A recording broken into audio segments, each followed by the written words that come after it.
We're glad you're with us for the 2026 NASCAR Hall of Fame induction ceremony. This Virginia native was synonymous with one word: winning. A fiery competitor, he referred to second place as the first loser. He dominated short tracks, amassing more than 700 modified and late model sportsman wins. A true wheelman, he preferred racing in two locations, anywhere and everywhere. Tonight, he joins the NASCAR Hall of Fame. Few racers are more revered and respected among longtime fans in the Southeast than Ray Hendrick. The original Mr. Modified from Richmond, Virginia, worked his magic from behind the wheel of the Jack Tant-owned and Clayton Mitchell-prepared iconic Flying Number 11. Ray Hendrick and that wing number 11 car were legends. When that number 11 rolled in on that trailer, let me tell you, there was a buzz going on in the stands and in the pit area. You know, I watched Ray run South Boston, and one night at South Boston, he blew a left front tire, and he drove the corner square to carry the left front wheel. No tire left at the end of the race. And the talent he had was unbelievable. He was almost unbeatable on short tracks. If there was a race, he was going. And a lot of these other competitors, when they saw that Flying 11 there at the track, they knew they were racing for second. In the 1960s and 70s, short track fans flocked to see the likes of Bug Stevens, Jerry Cook, and Richie Evans. But there was no bigger draw than Ray Hendrick wherever he raced. When we came down to Martinsville from up north, I mean, that was altogether different for not only me, but everybody else in New York, Connecticut, Massachusetts. And then when we got on the racetrack with Ray and he was making us look like we were lap cars, that told us we had to step up our game if we were going to be able to compete. He could run big tracks, small tracks, super speedways. So if he went to some place that he'd never been, the fans there would show up just to see if their guys that run there all the time could beat him that day. If a promoter knows that Ray Hendrick is coming and he puts a bounty up on Ray, anybody can beat him, it energizes the crowd. People go to see if he can be beat. Ray Hendrick was one of our biggest draws ever. He sold a lot of tickets for us. Martinsville Speedway set the standard for modified and sportsman racing, and Ray Hendrick made the paperclip his personal playground with a track record of 20 wins. 20 wins at any track is big, but 20 wins at Martinsville puts you in a category all by yourself.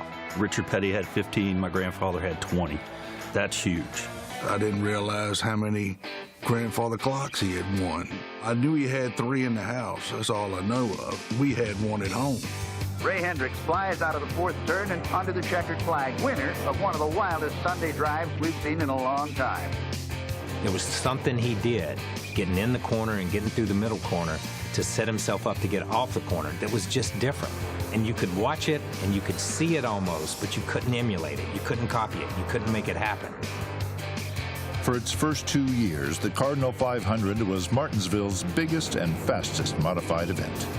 Here he is down the grandstand straight for the checkered flag, the winner of the first annual Cardinal 500, Ray Hendrick. Then in 1970, the format expanded to include late model sportsmen. Back-to-back 250 laps in a modified against the best in the country, 250 laps in a late model sportsman. And to call Ray Hendrick's performance that year total domination would be an understatement. He won them both. He actually sat on the pole for both of them. It said a whole lot when you could run a completely different car and win both of them. That was unheard of. That's the adaptability and the knack to know how the tires feel, you know, when to push, when to ride. From around 1963 to that race in 1970, he won roughly 55% of the over 400 races that he entered. Ray Hendrick's success reached far beyond his home turf. Wherever there was a big purse, Ray was there. Conquering tracks all along the East Coast when he wasn't working his day job as a construction supervisor. It was a small construction company, but they built schools, they built a train station right there in Richmond. I imagine it was hard for him to juggle as much as he raced. He worked during the day, raced on the weekends, sometimes drove all the way back from somewhere to get there, but understood the value of equipment and understood the value of dollaring. He was a competitor. That's what he came to do. He didn't run races every week. He went after the big races. Ray won the 1969 Race of Champions, the modified circuit's version of the Daytona 500, in his very first visit to the 1 mile asphalt. Langhorne was a once-a-year track, and it was a tough place to get around just to win, but to win twice there, that was outstanding. No record books could contain all of his accomplishments, but it is estimated that he won over 700 races in his 35-year career in both the modified and late model Sportsman series. Ray handled himself so well. He never bragged. He never ran his mouth. He let us drive and do the talking. He just did his job. He knew to show up, get in the car, and run the race. Ray Hendrick left more than victories behind. He left a blueprint for how a racer should carry himself.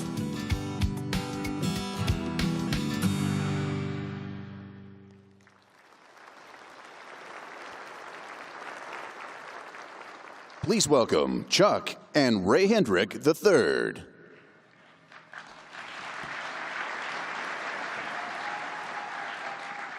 It is now our honor on this 23rd day of January 2026 to present the NASCAR Hall of Fame inductee ring to Ronnie Hendrick and officially induct Ray Hendrick into the NASCAR Hall of Fame.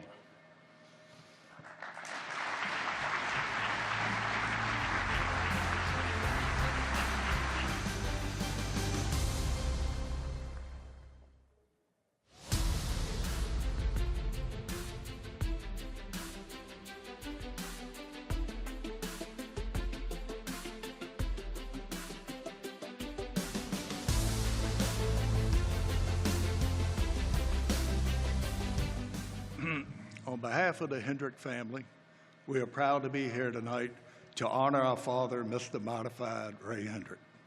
We would like to thank NASCAR, the NASCAR Hall of Fame, and everybody who voted to have him inducted into the Hall of Fame tonight. We also want to thank all the fans for their support. I'm not so sure Dad or Ray realized just how many fans he had throughout the years. If our dad were here tonight, he would be so honored and thankful to be recognized among so many other great drivers. Our father, Ray, started racing in the late 1940s and was an original member of NASCAR. In almost 40 years of racing, he collected more than 700 victories at tracks up and down the East Coast. He raced and won at places such as Moyock Raceway and Lawrenceville Speedway, Southside Speedway, South Boston Speedway, Orange County Speedway, and Langley Speedway, where he was a longtime favorite. Ray's big opportunity came in the early 1960s when he started driving for Jack Tant and Clayton Mitchell out of Littleton, North Carolina. Together, the Flying 11 became unbeatable. Now, through the years, many people have asked me, where did the number 11 come from? Well, I was told by Jack that when he built his first race car, now, back in this day, you didn't have fabrication shops. You had to go to a junkyard or you had to find a car somewhere to build and put on a racetrack. So he found one, got to his garage and tore it apart. And when he came to pull up the carpet in the race car, he found 11 pennies. He said, that's going to be the number. Number 11, that's it. And then he said, I just don't want to have 11. That's nothing. That's just a number. So the late Joe Weatherly in the 1950s drove a number 9 that had a white wing behind the number. Looked more like an angel wing than anything. And Jack Tant said, nah. He said, we're going to put a wing around this car, but it's going to be cool looking. He said, we're going to paint it on the inside with red and orange and yellow. He said, it's going to look like it was on fire. And so that's how the number 11 in the wing came about.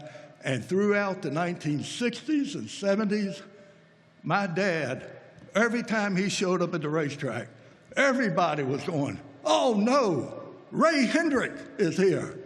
And it struck fear, it literally struck fear in all the other competitors. And when that 11 just came across that track, I remember as a kid, he came across that track, and I heard people going, "Oh, that Ray Hendrick's here. Oh, we got to step up our game. We got to do something to our cars."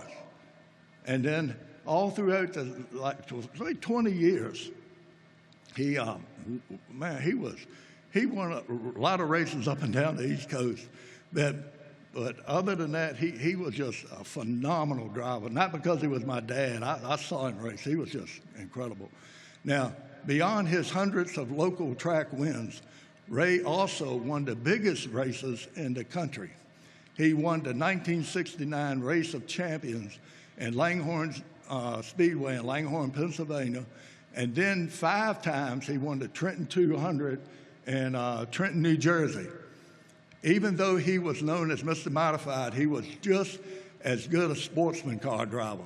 He won the Sportsman 300 at Charlotte Motor Speedway back-to-back in 1975 and 76. He also won the 200-lap night race at the Old Dominion, at the old Richmond International Speedway, holding off Butch Lindley for the whole 200 laps. Perhaps his biggest accomplishment was winning 20 times at Martinsville Speedway in his career. That is a record that still holds today. So tonight, this is a proud moment for all the Hendrick family. On behalf of Ray's children, Raymond, Roy, Lindsay Ray, and his grandchildren, we once again say thank you to everyone for coming and placing our father into the NASCAR Hall of Fame. Thank you very much.